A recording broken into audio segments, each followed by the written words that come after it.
eläinlajien rauhoitus päätetään kansallisella tasolla. Ja se liittyy esineisiin,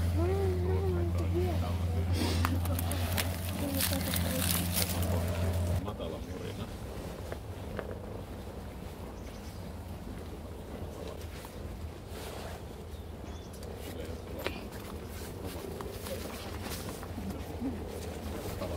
Jos siellä on kameraa mukana, tämä on aika hyvä. Nämä on siis kaikki on koiraita tässä, ihan joka ikinen. Ja tämän homman nimi, mitä nyt tapahtuu tässä, tämä on siitä, että on niinku haetaan sitä parasta kurnutuspaikkaa tuossa ton hetteikön päällä. Ja nyt yhtään naarasta ei ole vielä paikalla, joten nämä koiraat niin kun kisailee siitä, että kuka saa sen parhaan kurnutuspaikan. Ja se paras kurnutuspaikka on tämän lammikon lämpimin paikka. Ja se taas johtuu siitä, että naaraiden, jotka tulee jossain vaiheessa tänne lammikolle, niin niiden makuun on tämmöinen matala-ääninen kurnutus. Ja se matala ääni on merkki sen koiraan koosta ja niin kuin kyvykkyydestä muutenkin. Kyvystä vallata se paras kutupaikka. Eli kun se sammakko menee siihen lämpimempään kohtaan tuossa lammikossa, niin silloin se ääni muuttuu matalammaksi. Ja narraat suunnistaa sitä matalaa ääntä kohti. Sitten taas tässä idea tässä soitimessa, mitä ne nyt tekee, on hätistää niin kuin nuoret, pienet yksilöt tuonne sivummalle kylmään veteen, jossa niitä ääni muuttuu korkeasti. Kilitä. Tämmöinen tiivitys ei vetoa naaraan. Ja niin kun, nämä kaikki, jotka tässä on siis, niin nämä on vasta valmistautumassa kutuun nämä koiraat.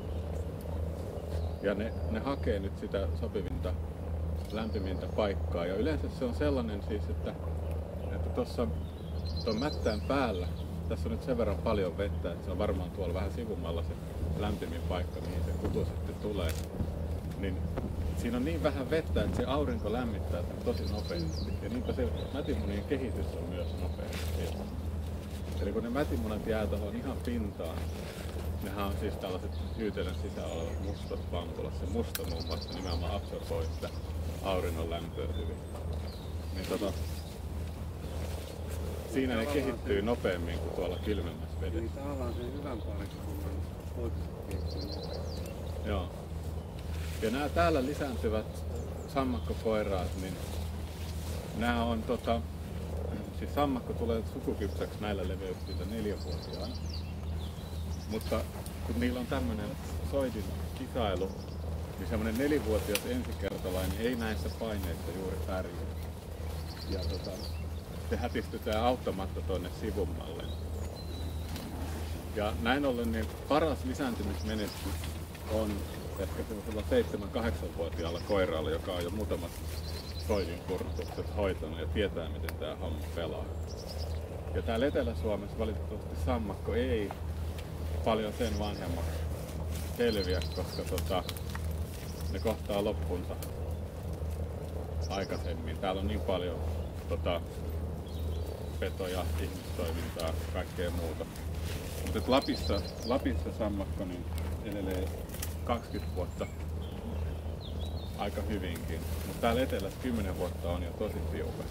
Ja tuossa näkee näiden tästä niinku keskikoosta, että nämä nyt on jo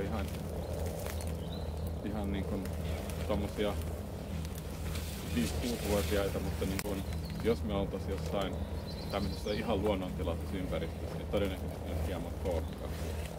Sitten myös Lapissa tai pohjoisempana olisi enemmän tuollaista melanismia, eli tuossa keskellä on tommonen tyyppi, jolla on vähän tuollaista mustaa raitaa selässä.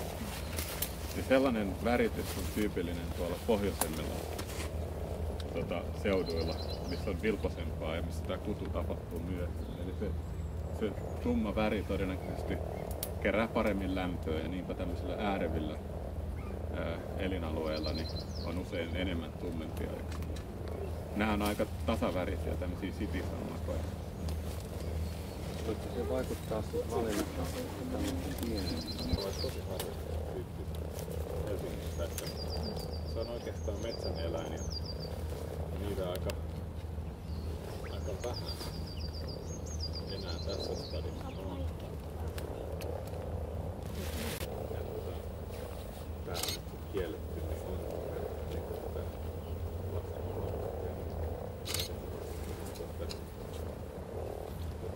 tää on niinku semmoinen hankala homma, että kun eläinlaji on päätetty suojella, niin silloin pitää suojella myös kaikki lisääntymisyksiköt, ja silloin ei niinku tavallaan voi järjestää ehkä ehtolanteita, jotka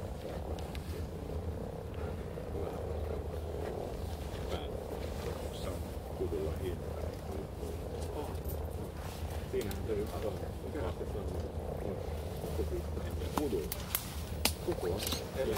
Niin. Sehän on siinä hauskasta, että jos otat kudua, niin siinä on 500 poikasta, ja sitten jos taas tulee 100 kappaleen. Terve.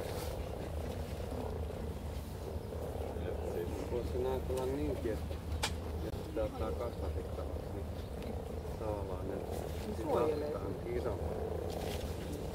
Se on hyvä. Pieni ekstra.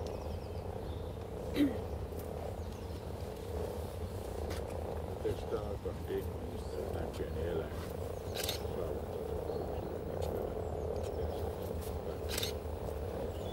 pienet on nopeita lajeita.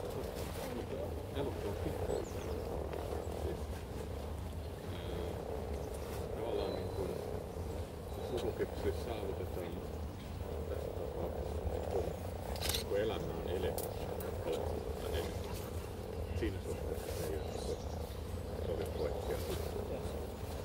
Se on siellä vähän outo, kun saavuttaa sukukypsyyden samaan aikaan tai jo kuolee. Näillä, sehän on niinku resurssit ei lisää. Tämä on joskus tavallaan niinku on oletettavasti, että vaihdevuodet tulee jatkossa vielä myöhemmin. Montako sammakkoa näkyy?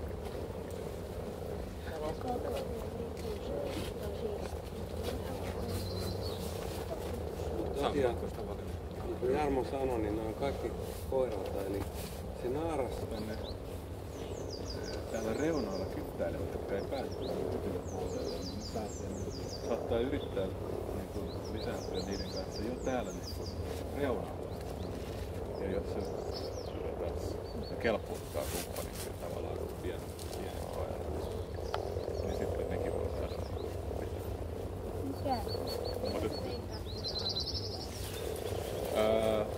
se on kyllä keleistä kiinni. Jos tämmöisen